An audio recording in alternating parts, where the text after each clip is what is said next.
तत्कार्यशोकवार्तिकम् पंचपरमेश्वरी भगवान की जय। 24 तीर्थंकर भगवान की जय। देवादिदेव श्री आदिनाथ भगवान की जय। परम पूज्य आचार्य श्री उमा स्वामी जी महाराज की जय। परम पूज्य आचार्य श्री विद्यानंद स्वामी जी महाराज की जय। परम पूज्य आचार्य श्री शांति सागर जी महाराज की जय। परम पूज्य आचार्य श्री सन्मति सागर जी महाराज की जय। परम पूज्य आचार्य श्री अभिनंदन सागर जी महाराज की जय। परम पूज्य आचार्य गुरुदेव सुंदर सागर जी महाराज की जय। गुरुदेव समंत भद्र स्वामी की जय।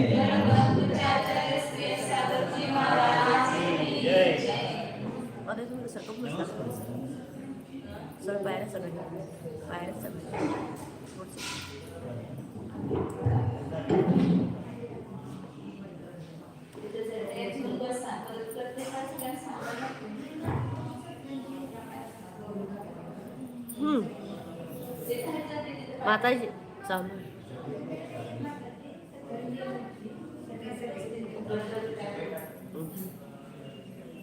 ते 413 पान नंबर है, पर पेज नंबर 413 है। यहाँ प्रमाण देवगुण सूत्र चलता है, 6 नंबर का सूत्र है। इसमें बौद्ध मत का खंडन किया था, अनेकात के बारे में चल रहा है ना प्रमाण। तो यहाँ आगे नहीं एकत्र वस्तुनि अनंतानां धर्माणां अभिलाप योग्यानां उपगमात् अनंता एव वचन मार्गः स्याद्वादिना भवेयुः न पुनः सप्तः एव वाच्य एकताय यत्वात् वाचिका एकताया कि एकत्र वस्तुनि एक वस्तु में अनंतानां धर्माणां कितने धर्म एक वस्तु में अनंत धर्म है। और अनंत धर्म कैसे है? अभिलाप योग्यता जो कहने की योग्य तो उसका कथन कर सकते हैं। तो कथन करने की योग्य ऐसे अनंत धर्मों का उपगम स्वीकार करने से अनंत है वचन मार्ग। वचन के मार्ग में कितने होने चाहिए? अनंत होने चाहिए। अनंत धर्म अभिलाप योग्य है। पहले बताया ना अनंत भाव अनंत भाव। तो कथन करने योग्य कितने हैं? वो भी अनंत है। तो वचन मार्ग में कितने होने चाहिए? अनंत ही होने चाहिए। स्याद्वादिना भवेयुः न पुनः सप्तैव। केवल सप्त ही भंग है ऐसा नहीं, तो सप्त 7 प्रकार से ही कहना चाहिए ऐसा नहीं। क्यों? क्योंकि उसके लिए हेतु दिया अच्छा कि वाच्य इयत्ता आयतत्वात् वाचक इयत्तायाः। वाच्य कौन है? धर्म। वाच्य कहने योग्य कौन है? धर्म। और वाचक कौन है? शब्द। तो इस सारे में शब्द हो गए ना। तो वाचक की संख्या वाच्य की संख्या के अधीन है। जितने प्रकार की वाच्य वस्तु होगी, कहने योग्य वस्तु होगी, बताने वाले शब्द भी उतने ही होंगे। तो इसलिए वो बुद्ध शंका कर रहा है कि अनंत धर्म जो है वो अभिलाप योग्य ऐसा आप कहते हो, फिर अनंत ही वचन मार्ग होना चाहिए स्याद्वादियों के। हम तो नहीं मानते, लेकिन स्याद्वादियों के मत में अनंत ही वचन मार्ग होने चाहिए। 7 ही वचन मार्ग है ऐसा नहीं। 7 प्रकार से मिला ना, 7 ही ऐसा नहीं, क्योंकि जो वाच्य धर्म है वो वाचक की संख्या के अधीन है। तो वाच्य धर्म अनंत है, तो वाचक जो शब्द है भक्त है वो भी अनंत होने चाहिए। ततः विरुद्धा ये सप्तभंगी इति चेत न विधीयमान निषिध्यमान धर्म विकल्प अपेक्षया तद अविरोधात् प्रतिपर्यायम् सप्तभंगी वस्तुनि इति वचनात् तथा अनन्तः सप्तभंग्यः भवेयुः इति अपि न अनिष्टम्। ततः इसलिए वो बौद्ध अभी उसकी शंका पूरी हुई थी। ततः विरुद्धा एव सप्तभंगी, यहाँ तक शंका करता ततः है, इसलिए आपकी जो सप्तभंगी है वो विरुद्ध ही है। क्योंकि एक तो कुछ भी मत कहो या कहना हो तो अनंत भंग कहो, अनंत वाच्य शब्द कहो। तो ऐसे सप्तभंगी कहना विरुद्ध ही है। ऐसा कहने पर आचार्य उत्तर देते हैं कि ऐसा नहीं है। विधीयमान निषिध्यमान धर्म विकल्प अपेक्षया, जो विधि रूप से कहे जाने वाले और निषेध रूप से कहे जाने वाले इन धर्मों के भेद की अपेक्षा से एक विधि रूप से धर्म कहा जाएगा और एक निषेध रूप से। तो इस प्रकार दो प्रकार के विकल्प हैं, इसलिए इस अपेक्षा से तदविरोध, इसमें कोई विरोध नहीं है। धर्म जो है वो एक तो अपने स्वरूप से विधि रूप से कहा जाएगा और अन्य धर्मों की अपेक्षा से निषेध रूप से कहा जाएगा। तो इसलिए विधि और निषेध इस दो प्रकार से धर्म के भेदों की अपेक्षा से उसमें कोई विरोध नहीं आता है, क्योंकि देवागम स्तोत्र में भी आचार्य ने बताया है कि प्रतिपर्यायम सप्तभुंगी वस्तु ही। ये तो इसमें कहा है देवागम का नहीं, किसी दूसरे के ग्रंथ का है कि प्रत्येक पर्याय, पर्याय का अर्थ इधर धर्म लेना, पर्याय मतलब एक समयवर्ती पर्याय ऐसा नहीं लेना। प्रत्येक वस्तु में जितने धर्म है उसको भी पर्याय नाम दिया गया है। पर्याय का अर्थ गुण भी होता है, पर्याय भी होता है, धर्म भी होता है। तो प्रत्येक पर्याय धर्म के प्रति वस्तु में सप्तभंगी है ऐसा वचन होने से तथा अनंतः सप्तभंगी भवेयुः इत्यपि न निष्ठं, तो आप कहेंगे कि फिर अनंत सप्तभंगी होगी, एक एक धर्म के 60 भंग, एक एक प्रत्येक धर्म के प्रति 60 भंग, 7 भंग अलग अलग नहीं, एक धर्म लिया, अस्तित्व लिया तो उसके 7 भंग होंगे, एक धर्म लिया तो उसके 7 भंग होंगे, कोई भी एक धर्म लिया तो उसके क्या होंगे 7 धर्म। एक ही जो सप्तभंगी है विधि और निषेध रूप से उसके 7 भंग बनते हैं ना, और एक एक धर्म के प्रति भी 7 भंग बनते हैं।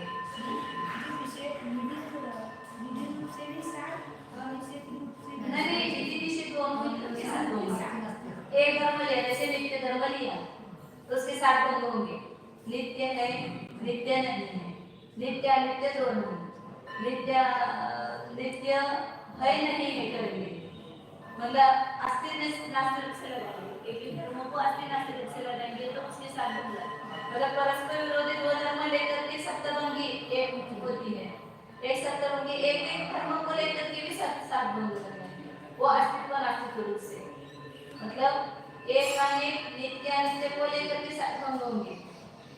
वस्तु नित्य है, स्याद नित्य है, स्याद अनित्य है, स्याद नित्य अनित्य है, स्याद अवक्तव्य है, स्याद नित्य अवक्तव्य है, स्याद अनित्य अवक्तव्य है, स्याद नित्य अनित्य अवक्तव्य है। ऐसे अपन सप्तभंगी हमेशा लगाते हैं, लेकिन आप एक ही नित्य धर्म ले लो, कोई भी विशेष सामान्य सभी धर्म ले लो, गुण ले लो, तो उस एक एक के भी 7 भंग बनेंगे, इस रूप से अस्ति नास्ति रूप से, नित्य है, नित्य नहीं है, नित्य है नहीं है, नित्य है, नित्य अवक्तव्य, नित्य है अवक्तव्य, नित्य नहीं है अवक्तव्य, नित्य है नहीं है अवक्तव्य। ऐसे अनित्य के भी 7 भंग बनेंगे, ऐसे एक के भी 7 भंग बनेंगे, ऐसे अनेक के भी 7 भंग बनेंगे। अस्तित्व नास्तित्व, सभी धर्मों को अस्तित्व नास्तित्व लेकर, कोई भी धर्म है वो अपने स्वरूप से है, पर रूप से नहीं है, और क्रम से है भी नहीं भी है। ऐसे एक एक धर्म के 7 भंग लगाएंगे तो कितने भंग हो जाएंगे? अनंत सप्तभंगी होंगे, क्योंकि धर्म अनंत है और एक एक धर्म के 7 भंग के तो भंगी कितनी हो जाएगी? सप्तभंगी अनंत हो जाएगी, अनंत सप्तभंगियां होंगी। भंग तो 7 ही बनेंगे, भंग 7 से अधिक नहीं बनेंगे, 7 ही बनते हैं, लेकिन अस्तित्व नास्तित्व को लेकर के, लेकिन ऐसे सप्तभंगियां अनंत हो जाएगी, तो उसमें कोई अनिष्ट नहीं है। आचार्य के लिए अनंत सप्तभंगियां बनी है तो उसमें कोई अनिष्ट नहीं है, मतलब इष्ट ही है, क्योंकि देवागम स्तोत्र में आचार्य ने कहा है पूर्वाचार्य ही नहीं, बराबर वो पढ़ना है ना आगे, पूर्वाचार्य ही अस्तित्व नास्तित्व विकल्पात् सप्तभंगी उदाहरण्य एकानेक विकल्पादा उत्तरत्रापि योजये प्रक्रिया भंगिनीमेना नैर्नय विशारद इति अतिदेश वचनात् तदनन्तत्वस्य अप्रतिषेधात्, तद अनंतत्वस्य अप्रतिषेधात्, पूर्वाचार्य ही, पूर्वाचार्य में मतलब समंतभद्र आचार्य आदि आचार्य ने भी अस्तित्व नास्तित्व के विकल्प से सप्तभंगी को कह करके उदाहरण करके उन्होंने पहले अस्तित्व नास्तित्व के ऊपर सात भंगी बताई, फिर उसके बाद ऐसा श्लोक लिखा कि एक और अनेक विकल्प से भी उत्तर एक अनेक इत्यादि विकल्प आदि में भी उत्तर आगे भी इसकी योजना करनी चाहिए। नाम भंगी प्रक्रिया नए ही नए विशारद, नए में जो विशारद है उसको इन सात भंगों को एक अधिक विकल्प आदि में भी नयों के द्वारा योजना करनी चाहिए। मतलब जैसे अस्तित्व नास्तित्व की सप्तभंगी कही, ऐसे एक अनेक अधिक में भी सप्तभंगी लगाना चाहिए। इति अति देश वचना तद अनंतत्वस्य अप्रतिषेधात्। इस प्रकार का अतिदेश वचन होने से, इनका आगम का वचन होने से उसका अनंतपना, सप्तभंगी में अनंतपना का अप्रतिषेध नहीं है, अनंत सप्तभंगियां बनती है। यहाँ शंका है कि शास्त्रवादियों ने एक वस्तु में व्यंजन पर्याय स्वरूप अनंत धर्मों को शब्द के द्वारा कथन करने योग्य स्वीकार किया है। अतः अनंत धर्मों के कहने वाले वचनों के मार्ग भी अनंत ही हो सकेंगे। फिर शास्त्रवादियों के यहाँ सात ही वचन मार्ग तो नहीं हो सकते हैं, क्योंकि वाचक शब्दों का इतना परिमाणपना वाच्य अर्थों के इतने परिमाणपन के अधीन है, यानी जितने वाच्य हैं उतनी संख्या वाले वाचक शब्द होने चाहिए, कमती नहीं। अनंत धर्मों को भला सात शब्द कैसे कह सकते हैं? इस कारण शास्त्रवादियों की सात भंगों का समाहार रूप सप्तभंगी विरुद्ध ही है। अब आचार्य उत्तर कहते हैं कि यह तो न कहना, क्योंकि विधान करने योग्य और निषेध करने योग्य धर्म के भेदों की अपेक्षा से उन सात वचन मार्गों के होने का कोई विरोध नहीं है। प्रत्येक पर्याय का अवलंब लेकर वस्तु में सप्तभंगी हो जाती है, ऐसा सिद्धांत वचन है। इस प्रकार कथन करने योग्य अनंत धर्मों के विधि निषेध द्वारा अनंत सप्तभंगी भी हो जाए, यह भी हमें अनिष्ट नहीं है।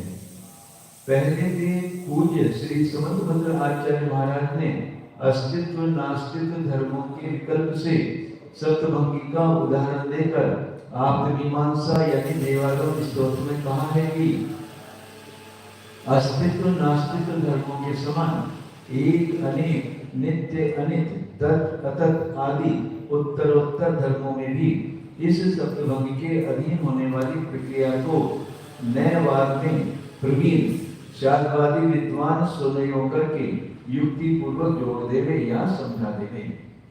जो नए चक्र को नहीं जानता है, ऐसे एकांतवादी का सप्तभंगी प्रक्रिया की योजना करने में अधिकार नहीं है। इस प्रकार भगवान श्री समंतभद्र आचार्य की श्रद्धा करने योग्य और उपलक्षण रूप से एक अर्थ को समझाकर असंख्य अर्थ को कहने वाले वृद्ध वाक्य से उस सप्तभंगी के अनंतपन का निषेध नहीं है, किंतु विधान है। भावार्थ किसी भी कथन करने योग्य विवक्षित धर्म को लेकर और उससे प्रतिषेध धर्म की वस्तुभूत कल्पना कर तथा दोनों धर्मों को युगपत न कह सकने के कारण अवक्तव्य मानकर तीन धर्म बना दिए जाते हैं। इस प्रकार एक ही पर्याय के प्रत्येक भंग तीन, द्विसंयोगी तीन और त्रिसंयोगी एक योग मिलकर सात भंग हो जाते हैं। इसी ढंग से अनंत धर्मों की अनंत सप्तभंगियां हो जाती हैं। शब्दों के द्वारा संख्यात अर्थ कहे जाते हैं। जैनों का संख्यात भी दूसरों के अनंत से बड़ा है। परंपरा व्युत्पत्ति की अपेक्षा से तो शब्द द्वारा अनंत अर्थ भी कहा जा सकता है। दूसरे जिसको अनंत कहते हैं, जैसे अभी गणित वगैरह में ना उसको अनंत कहते हैं, ज्यादा गिन सकते उसके बाद, लेकिन उसको भी संख्या में गिनना है ना, जिससे सकते वो भी संख्या मतलब अभी आज वर्तमान जितना ज्ञान नहीं है तो गिन नहीं सकते, तो उसको भी अनंत कहते हैं। लेकिन वो भी संख्या है हमारे दृष्टि से। ननु च प्रतिपर्यायम् एकः एव भङ्गः स्यात् वचनस्य न तु सप्तभङ्गी तस्य सप्तधा वक्तुम् अशक्यः। शंका कर पुनः शंका करे बोध है वो प्रतिपर्यायम् एक ही भंग, प्रत्येक पर्याय के प्रति धर्म के प्रति एक ही भंग है।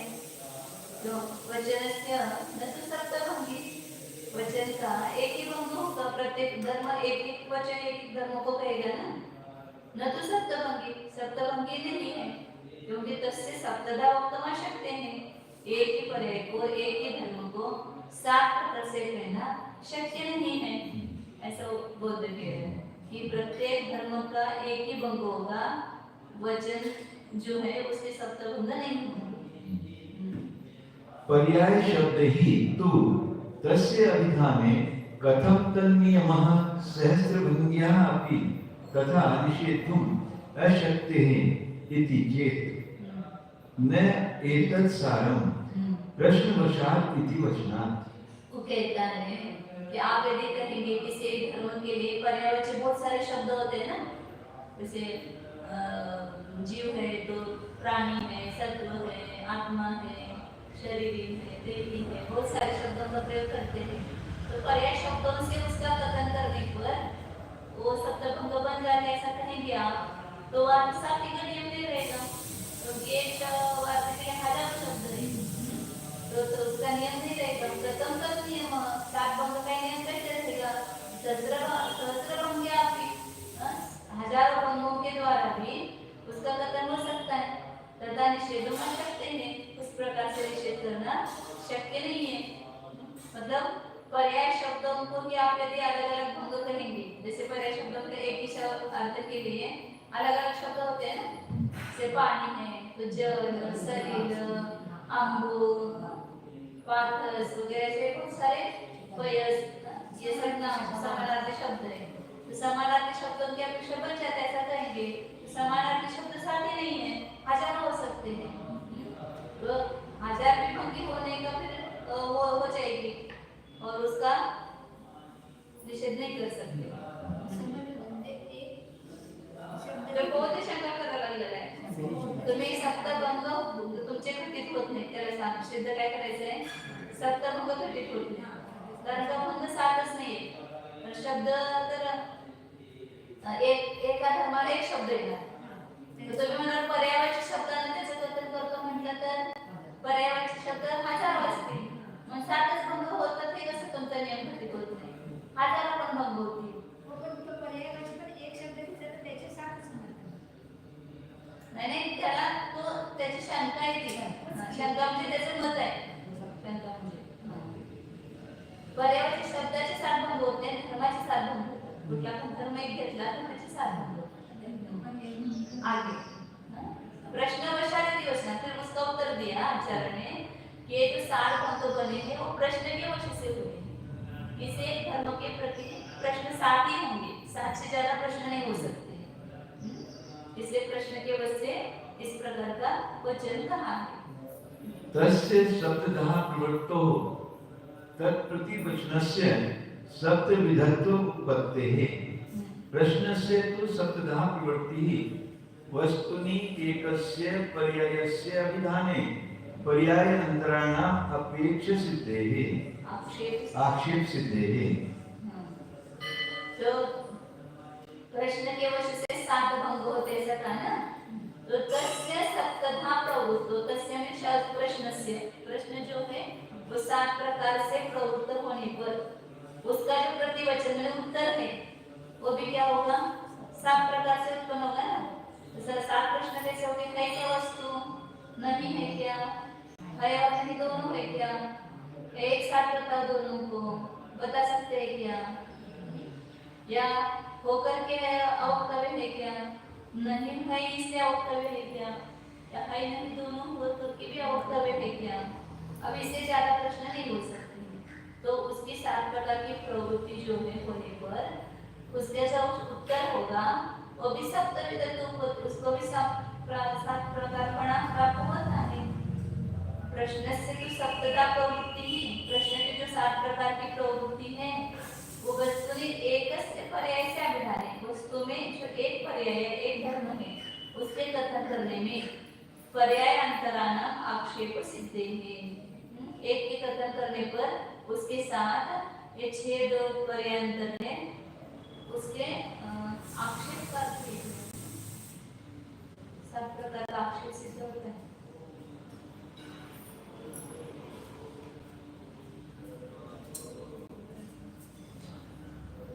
छह प्रकारों का अर्थापत्ति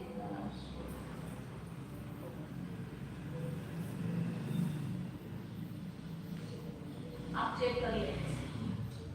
तो जहाँ पर एक पर्याय का कथन किया तो वहाँ अन्य जो सातों है उसका आक्षेप कर लिया। दुसऱ्या प्रकाराने कथन करण्यासाठी परत ठेवतात आक्षेप रहित आणखीन मग ते आक्षेप रहित ठेवतात मैंने प्रश्नों की 7 प्रकार से प्रवृत्ति होना तो वस्तु के एक पर्याय के कथन करने पर अन्य प्रतिषेध्य अवतरे आदि पर्याय के आक्षेप कर लेने से सिद्ध है।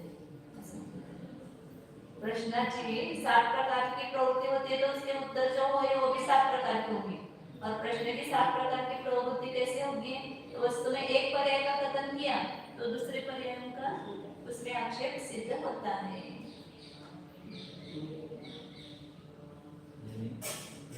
आक्षेप मतलब उसमें कथन उसका सिद्ध होता है। एक पर्याय का कथन किया तो बाकी के अपने आप सिद्ध होते क्योंकि अविनाभावी है ना अस्तित्व नास्तित्व के साथ अविनाभावी होता है। पुनः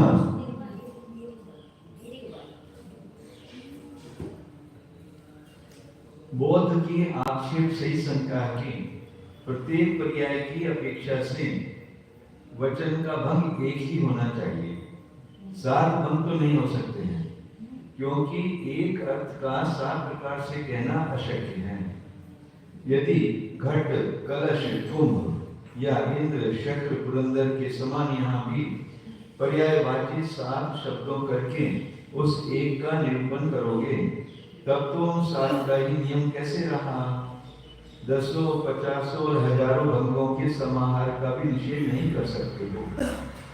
आचार्य कहते हैं कि इस प्रकार कहोगे तो यह आप बौद्धों का कथन सार रहित है क्योंकि सप्तभंगी का लक्षण प्रश्न के वश से ऐसा पद डालकर कहा है जबकि वह प्रश्न 7 प्रकार से प्रवृत्त हो रहा है तो उसके प्रत्युत्तर रूप वचन को 7 प्रकार बना युक्त ही है।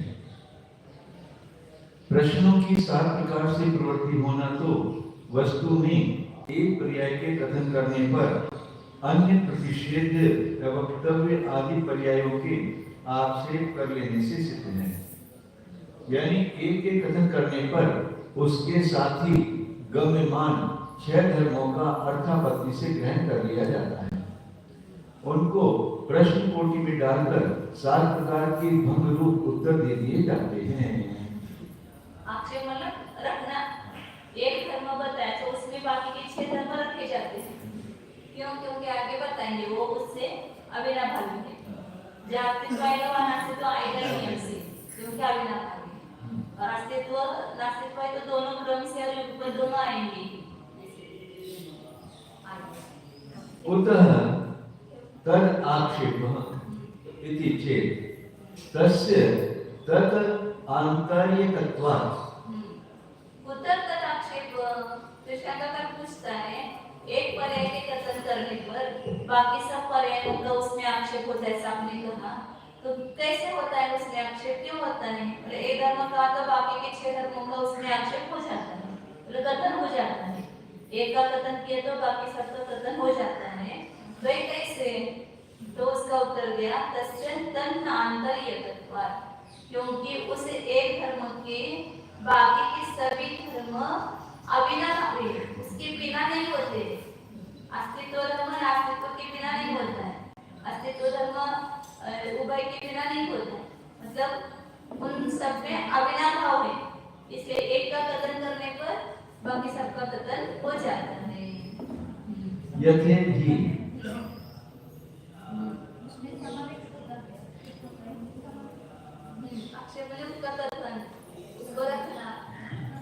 समाहित करना अलग है। हाँ एक के कथन में 6 प्रश्न और खड़े थे, उनको भी उसमें लेना ही पड़ेगा, आएंगे ही आएंगे। समाविष्ट तो क्या है, एक का प्रश्न उत्तर दिया तो उसमें सबका उत्तर हो गया, ऐसा नहीं है। जहाँ अस्थि है वहाँ नास्ति, अस्थि नास्ति, अब तो ये सब आएंगे। एक होने पर ये 6 की 6 अलग भी आएंगे अलग से। यथैव हि क्वचित् अस्तित्वस्य जिज्ञासायां प्रश्नः प्रवर्तते, यथा तन्न आंतर्येः नास्तित्वमपि क्रम अर्पित उभय रूपत्वादौ चेति जिज्ञासायां सप्तविधत्वात् प्रश्न सप्तविधत्वं ततः वचन सप्तविधत्वं। प्रश्न क्या है कि 7 प्रकार के प्रश्न क्यों होते हैं? तो एक धर्म का कथन करने पर बाकी के 6 उसमें अविनाभाव से हैं, इसलिए उस एक के कथन करने पर बाकी सबका कथन होता है, ये बताया था। यथैव हि क्वचित् अस्तित्वस्य जिज्ञासा, कहीं पर अस्तित्व की जिज्ञासा होने पर प्रश्न प्रवृत्त होता है, मतलब वस्तु है क्या, ऐसे अस्तित्व की जिज्ञासा होगी। जीव है क्या, उद्गत है क्या, ऐसे अस्तित्व के बारे में क्या होगी, जिज्ञासा होगी। अपन बोलते हैं वहाँ पर वो चीज रखी है क्या, है क्या, प्रश्न क्या हुआ, है क्या।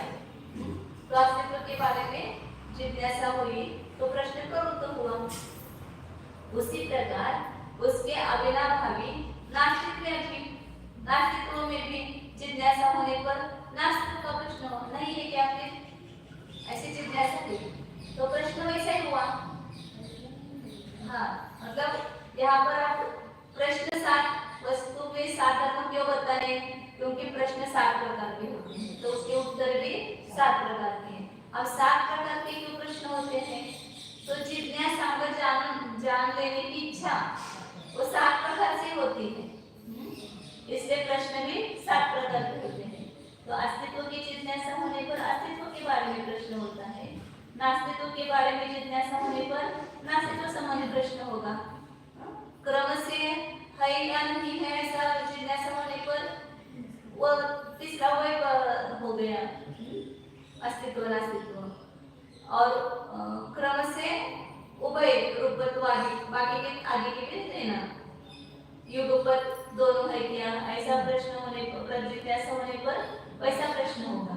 गांधर्व में जिज्ञासा होती वैसा प्रश्न पूछते हैं ना, जो श्रोता है कौन सा प्रश्न पूछता है, जो उसको जानने की जिज्ञासा होती है कैसा है वस्तु का स्वरूप, तो प्रश्न भी वैसा ही होता है। तो 7 प्रकार की जिज्ञासा है, इससे 7 प्रकार के प्रश्न उत्पन्न होते हैं, ये बताना है यहाँ पर। 7 प्रकार के प्रश्न से जब पूछा जाता है तो वस्तु का पूरा वस्तु है या नहीं, इसका पूरा 7 ही हम तो क्यों बताए, तो 7 प्रकार के प्रश्न होते हैं शंका करके।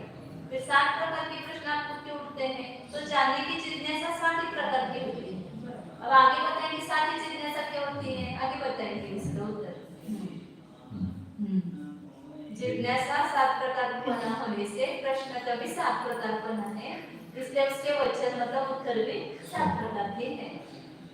बिना कहे सुने उन 6 धर्मों का आक्षेप से लाभ कैसे होगा। इस प्रकार यही उत्तर है कि वह एक धर्म अपने साथ ही उन 6 धर्मों के बिना नहीं हो सकता है, उसका उनके साथ अविनाभाव है। जैसे कि किसी में अस्तित्व के जानने की इच्छा होने पर नियम से अस्तित्व का प्रश्न प्रवर्तता है, इसी प्रकार उस नास्तित्व के अविनाभावी नास्तित्व में भी और क्रम से विवक्षा किए गए अस्तित्व नास्तित्व के उभय स्वरूप या अवक्तव्यपन अस्थि अवक्तव्यपन आदि में भी प्रश्न खड़ा हो जाता है। इस प्रकार जानने की इच्छाएं जब 7 प्रकार की हैं, अतः जिज्ञासु के प्रश्न भी 7 प्रकार के हो जाते हैं और उन प्रश्नों के 7 प्रकारपन से उनके उत्तर में दिए गए वक्ता के वचन 7 प्रकार के होते हैं। हाँ, क्वचित् अस्तित्वस्य नास्तित्व आदि धर्म षड्नान्तरीय तत्व असिद्धे तत् जिज्ञासायाः सप्तविधत्वम् अयुक्तम् इति चेत् न तस्य युक्ति सिद्धत्वात्। हम शंका कल्पना कर प्रश्न पूछता है कि क्वचित अस्तित्वस्य, आपने ऊपर बताया ना कि अस्तित्व से वो है उसके अविनाभावी, बाकी के 6 भोग उसके अविनाभावी है, तो उसको ही वही सिद्ध नहीं ऐसा कह रहे कि कहीं पर अस्तित्व का नास्तित्वादी 6 धर्मों का अविनाभाव, नांतरिक अर्थ अविनाभावी न आंतरिक, तो उसके बिना न होना, नांतरिक शब्द, हाँ? तो 6 धर्मों के अविनाभावीपना असिद्ध होने से, मतलब सिद्ध न होने से जिज्ञासा या सप्तमी तत्व युक्तम, इसलिए उसके संबंध में जो जिज्ञासा है वो 7 प्रकार से है, ये बात युक्त है। इति चेत, ऐसा प्रश्न होने पर उत्तर देते आचार्य कि न, ऐसा नहीं है। तस्य युक्ति सिद्धत्वात्, जिज्ञासा 7 प्रकार की होती है, ये युक्ति से सिद्ध है। आगे सिद्ध करके दिखाएंगे। तथा धर्मणि एकत्र अस्तित्वं प्रतिषेध्य धर्मे ही अविनाभावी धर्मत्वात् साधना अस्तित्ववत्। धर्मी में, एक धर्मी में अस्तित्व जो है वो निषेध करने योग्य धर्मों के द्वारा कैसा है, अविनाभावी है। क्यों? क्योंकि धर्मपणा होने से, जैसे आप बौद्धों का उदाहरण देकर के उनको समझाया, आप साधन मानते हो, हेतु मानते हो, उसमें पक्ष धर्मत्व, सपक्षत्व, विपक्ष व्यावृत्ति, ऐसे 3 धर्म मानते हैं हेतु के। तो जहाँ पर आप पक्ष धर्मत्व एक धर्म मानते हो, उसका अविनाभावी विपक्ष व्यावृत्ति भी मानते हो ना, तो अस्तित्व जो है वो नास्तित्व का अविनाभावी है। जब हेतु अपने पक्ष में है तो विपक्ष में नहीं है, ये दोनों बातें आती हैं, 2 धर्म सिद्ध होते हैं ना वहां पर।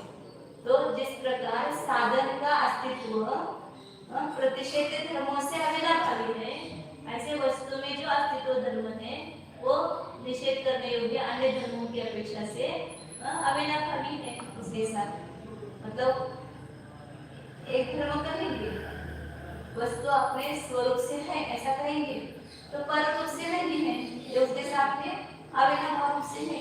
यह पुस्तक है, मतलब यह टेबल नहीं है, तो टेबल नहीं है, तो ये नहीं है किसका धर्म है, इस पुस्तक का है ना, तो उसके साथ वो अविनाभाव है। नहीं क्वचित अनित्यत्वादो साध्ये सत्वादि साधनस्य अस्तित्वं विपक्षे नास्तित्वं अंतरेण उपन्नम तस्य साधनाभासत प्रसंगात् इति सिद्धम उदाहरणम। कहीं पर अनित्यत्वादो साध्य, अनित्यत्वादि का साध्य होने पर सत्वादि साधनस्य, सत्वादि जो साधन मतलब वो उनका ये है ना, बौद्धों का अनुमान वाक्य, उसको लेकर के उदाहरण बना करके बता रहे हैं उनको। उनका अनुमान वाक्य क्या है, सर्वम क्षणिकम सत्वादि, तो क्षणिक मतलब ये अनित्य, तो उस वस्तु में आपने अनित्यत्व रूप साध्य रखा और सत्वादि साधन रखा, सत्वादि, तो उस साधन का जो अस्तित्व है उसमें विपक्ष नास्तित्व अंतरेण उपपन्न, वह उसके विपक्ष में नास्तिक बने के बिना नहीं है। विपक्ष क्या होगा, उसमें नित्य धर्म जिसमें ऐसे आकाश आदि विपक्ष हो जाएंगे ना, उसमें ये शरीकपना नहीं पाया जाता है, तो विपक्ष वैसे व्यावृत्ति हो गई ना उसकी, तो विपक्ष में नास्तित्व के बिना अनित्यत्वादि साध्य में जो सत्वादि साधन है उसका अस्तित्व नहीं होता है। क्योंकि यदि ऐसा मानेंगे तो क्या होगा, फिर वो आपका साधन ही रहेगा ना, साधनाभास होगा। आप ही मानते हो कि हेतु में 3 धर्म होने चाहिए, पक्ष धर्मत्व, सपक्ष सत्व, विपक्ष व्यावृत्ति, और यदि सत्व धर्म है उसमें पक्ष व्यावृत्ति नहीं मानेंगे उस हेतु में, तो फिर आपका साधनाभास हो जाएगा ना, वो साधन नहीं रहेगा, वो साधनाभास होने का प्रसंग आएगा। तो इसलिए ये उदाहरण सिद्ध है। हेतुम क्षणिकम सत्व, सर्वं क्षणिकम सत्व। आता बौद्धांनी ही तंत्र अनुमान सर्वं क्षणिकम आणि सत्व, क्षणिक आहे आणि सत्व, हे 2 विरोधी धर्म झाले का? नहीं, सत्व हेतू जो आहे, हेतूमध्ये जसं ते पक्षामध्ये आहे तसं ते विपक्षामध्ये नाही. हे दोन्ही धर्म आहेत ना, त्याच्यामध्ये एकच धर्म नाही हे सांगायचं. तिथं तो यदि त्याच्यामध्ये नाही तर तो तुमची साधनाच राहणार नाही, ते साधना भास होऊन जाईल. साधनामध्ये दोन्ही पाहिजे ना, पक्ष धर्माचं पण पाहिजे आणि विपक्षात आवृत्ती पण पाहिजे. आणि जर विपक्षात आवृत्ती नाही मानला ना, की तो एकच धर्म मांडला तसं मानला नाही, तर काय होईल, तो साधना भास होऊन जाईल असं सांगायचं. म्हणजे अस्तित्व आहे ते नास्तित्वाशी अविनाभावी आहे हे सांगायचं. हा, मग त्यांचंच उदाहरण घेतलं ना तुम्ही, दोन्ही मांडलं तिथं. तो हेतू पक्षामध्ये आहे आणि पक्षामध्ये नाही. मग दोन्ही धर्म मांडले तर तुमचं ते साधन सिद्ध झालं ना. बरोबर. जे अस्तित्व नास्तित्वाच्या अविनाभावी तुम्ही स्वीकारलेलं आहे तिथं. हेतुम अनभ्युपगच्छताम तु स्व इष्ट तत्व अस्तित्वम अनिष्ट रूप नास्तित्वेन अविनाभावी सिद्धम अन्यथा तद सर्वस्थितेः इति तद एव निदर्शनम. हेतु, अब ये बौद्धों का प्रश्न, बौद्ध तो हेतु मानते हैं, अनुमान मानते हैं. अब चारवाक है और दूसरे कोई है शून्यवादी वगैरह, वो मानते नहीं, मतलब हेतु ही नहीं मानते. तो हेतु को स्वीकार न करने वालों के यहाँ पर भी अस्तित्व नास्तित्व के साथ अविनाभावी सिद्ध होता है. क्योंकि उनका जो इष्ट तत्व है, चारवाक का जो स्वइष्ट तत्व है, उसका भी अनिष्ट रूप जो नास्तित्व है, मतलब जैसे कोई चारवाक है वो क्या मानता है कि चक्षुर्वय सत्य, जो चक्षु के द्वारा देखा गया वही सत्य है, ये इष्ट तत्व है ना. तो वहां पर उनका जो अनिष्ट जो है उसके नास्ते ही नहीं है, मतलब उनको जो इष्ट नहीं है, जैसे हाँ नित्य उनको इष्ट नहीं है, पर लोगों को इष्ट नहीं है, तो उसके नास्ते सिद्ध है कि नहीं है. मतलब यदि नहीं मानेंगे तो फिर क्या होगा, उनके तत्व की व्यवस्था नहीं बनेगी. उन्होंने जो इष्ट तत्व माना है उसका अस्तित्व अनिष्ट रूप जो नास्तित्व के साथ अविनाभावी सिद्ध होता है, भले वो हेतु नहीं मानते हैं. अन्यथा तद अव्यवस्थित है, तो फिर उनके तत्व की व्यवस्था नहीं बनेगी. यदि जैसा मानते वैसा ही है और दूसरे रूप से नहीं है, ये दोनों है ना वहां पर. इति तदेव निदर्शनम, इसलिए उनको भी उदाहरण निदर्शन है. मतलब बौद्धों के लिए उदाहरण दिया कि आपका जो साधन है उसमें दोनों धर्म आपने स्वीकार किया, अस्तित्व को नास्तित्व के साथ अविनाभावी आपने स्वीकार किया. और जो हेतु नहीं मानते उनके लिए क्या उदाहरण है, तो उनका जो इष्ट तत्व है उसका अस्तित्व अन्य अनिष्ट तत्वों के नास्तित्व से युक्त है. जो वो नहीं मानते हैं उसके उसमें नास्ति है, और जो मानते हैं उसके उसमें अस्ति है. इस प्रकार अस्तित्व का नास्तित्व के साथ अविनाभाव सिद्ध होता है. कहीं पर भी जहाँ अस्तित्व है वहां पर नास्तित्व है ही नहीं. इस औषधि के लिए डॉक्टर ये दवाई है, अब वो दूसरे दवाई उसकी औषधि है क्या, वो उसके नास्ते है ना. उसमें जो आपने ज्वर के लिए ये दिया औषधि दी, वो जो ठंडा होने के लिए वो औषधि नहीं है ना, वही औषधि उसमें नास्ती हो गई.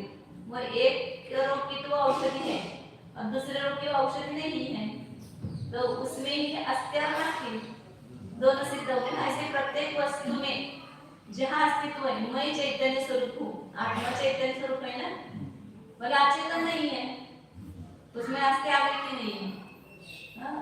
जो आम पे मधुर है तो मतलब आम कड़वा नहीं है, उसमें उसके नाश्ते कड़वेपन के नाश्ते आ गए कि नहीं आ गए. तो कहीं पर भी अस्तित्व होगा वह नास्तित्व के साथ युक्त ही होगा, उसमें नास्ते होगी. लेकिन उसी धर्म के अस्ति और उसी धर्म के नास्ते नहीं. उस धर्म की तो अस्ति हो गया, दूसरे धर्म की उसमें नास्ति होगी. ये भी सिद्ध कर दिया. एक ही रूप से अस्ति और उसी रूप से नास्ति होगी तो विरोध आएगा. एकांत में विरोध क्यों नहीं आता है, क्योंकि अपेक्षा भेद है. अस्तित्व की अपेक्षा अलग है, नास्तित्व की अपेक्षा अलग है, इसलिए उसमें विरोध नहीं आता है.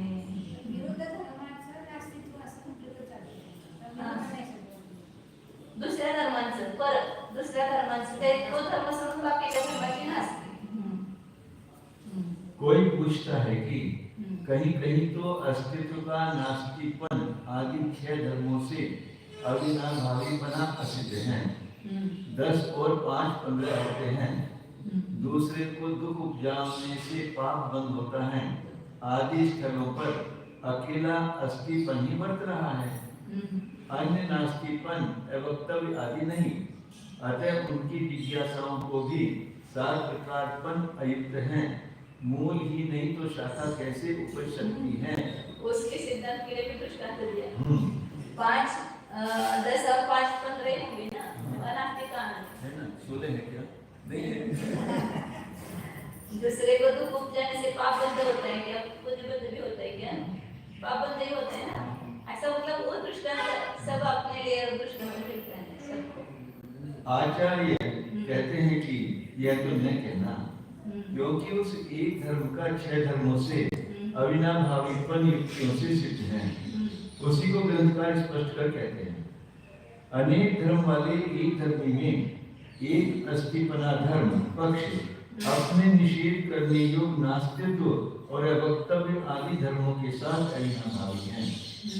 भेद प्रतिपादक षष्ठी विभक्ति के अर्थ प्रतियोगीपन से युक्त हो रहे पदार्थ या निषेध शब्द से लिए गए हैं साधन, क्योंकि वह धर्म है हेतु हो गए। जैसे कि बुद्धों के द्वारा माना गया हेतु का अस्तित्व धर्म था सत्वार्थ। तीन अस्तित्व, एक साध्य, एक हेतू आणि एक दृष्टांत। साध्य म्हणजे सिद्ध करायचं त्याला म्हणायचं साध्य, आणि ज्याच्याद्वारे ज्या साधनाच्या द्वारे आपण ते सिद्ध करतो त्याला म्हणायचं हेतू, आणि त्याच्यासाठी सदृश धर्म ज्याच्यामध्ये आहे त्याच्या साधना त्याला म्हणायचं दृष्टांत। इस अनुमान में दिया गया उदाहरण तो साध्य और साधनों से सहित है। कहीं सर्व या आत्मा में अनित्यपन क्षणिकपन आदि को साध्य करने पर दिए गए सत्व कृतकत्व आदि हेतुओं का पक्ष में रहना विपक्ष में नास्तिकपन के बिना नहीं सिद्ध माना गया है। अन्यथा उस हेतु को हेतुआभास बने का प्रसंग हो जाएगा। अर्थात जिस सद हेतु में पक्ष वृत्तित्व धर्म है उसमें विपक्ष की अपेक्षा नास्तिक धर्म भी है, तभी वह समीचीन हेतु है। अन्यथा विरुद्ध या व्यभिचारी है। इस प्रकार हमारा साधन अस्तित्व रूप उदाहरण सिद्ध हो गया। यह साधन यानी हेतु को मानने वालों की अपेक्षा उदाहरण बन गया, और जो चार्वाक या अद्वैतवादी हेतु को स्वीकार नहीं करते हैं उनके लिए तो माना गया तत्व ही दृष्टांत बना दिया जाएगा। अपने अभीष्ट जड़ पृथ्वी आदि तत्वों का अस्थिपन भी अनिष्ट चेतन रूप तत्वों के नास्तित्वपन के साथ अविनाभावी सिद्ध है। अथवा अपने अभिष्ट चेतन ब्रह्म तत्व का अस्तित्व अनिष्ट जड़ द्वैत आदि स्वरूपों के नास्तिपन के बिना नहीं हो सकता है। अन्यथा उन अभिप्रेत अपने तत्वों के साधने की व्यवस्था नहीं हो सकेगी। इस कारण उनके अभिष्ट तत्वों को ही दृष्टांत समझ लेना। दृष्टांत का अर्थ अपने अपने साधने योग्य तत्वों का अस्तित्व कर लेना चाहिए। सबको संतोष रहे, यह हमारी आंतरिक भावना है।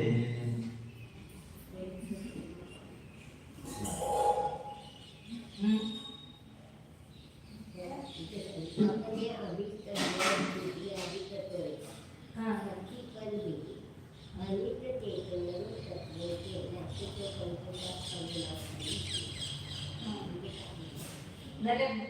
चार्वाक ने क्या माना है? मान बुद्ध चतुष्टय माना है ना उन्होंने, और उसी से चेतन पद्धति मानते हैं। हाँ, तो उनका जो इष्ट तत्व है उसमें अनिष्ट तत्व की नास्ती है ना, जो वो अनिष्ट मानते हैं, जो चेतन था जीव उसके अनास्ती मानते हैं, तो उसकी नास्ती है ना उसमें अनिष्ट तत्व का अभाव। वस्तु इसी प्रकार से है, अन्य प्रकार से नहीं है। तो तुम्ही जे मानताय पृथ्वी आदि चतुष्टय मानताय ते तत्व नाही असं म्हणतात ना, म्हणजे ते अस्तित्व आणि नास्तित्व दोन्ही आले की नाही त्यात इष्ट तत्व आहे आणि अनिष्ट तत्व नाही, त्याचा अभाव केला ना, चेतनाचा अभाव केला त्याने, जीवच नाही म्हणतात त्याचा.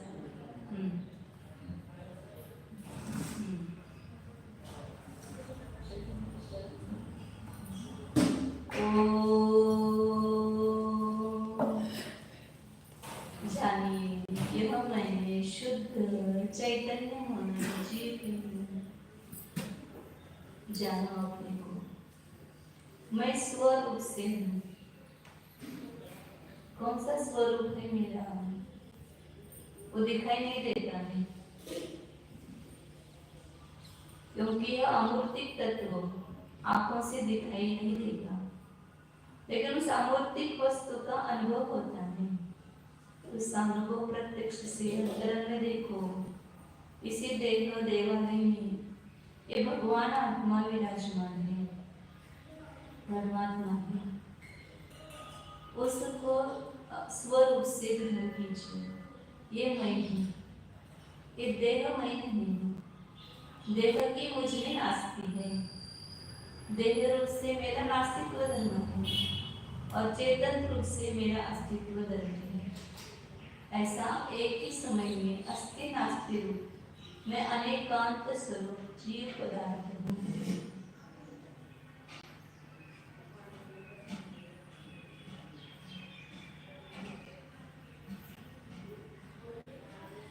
ये शब्द मत रटो, शब्द को मत सुनो, शब्द के द्वारा जो वस्तु बताई जा रही है उसको अपने ध्यान का विषय बनाओ।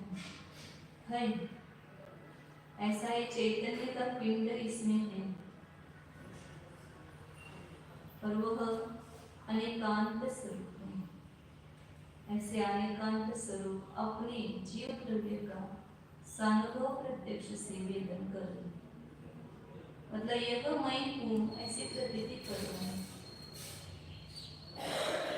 शुद्ध चैतन्य स्वरूपो ज्ञानानंद स्वरूपो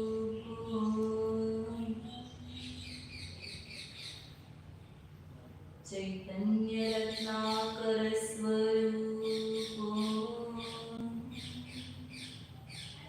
चैतन्य कल्पवृक्ष स्वरूपो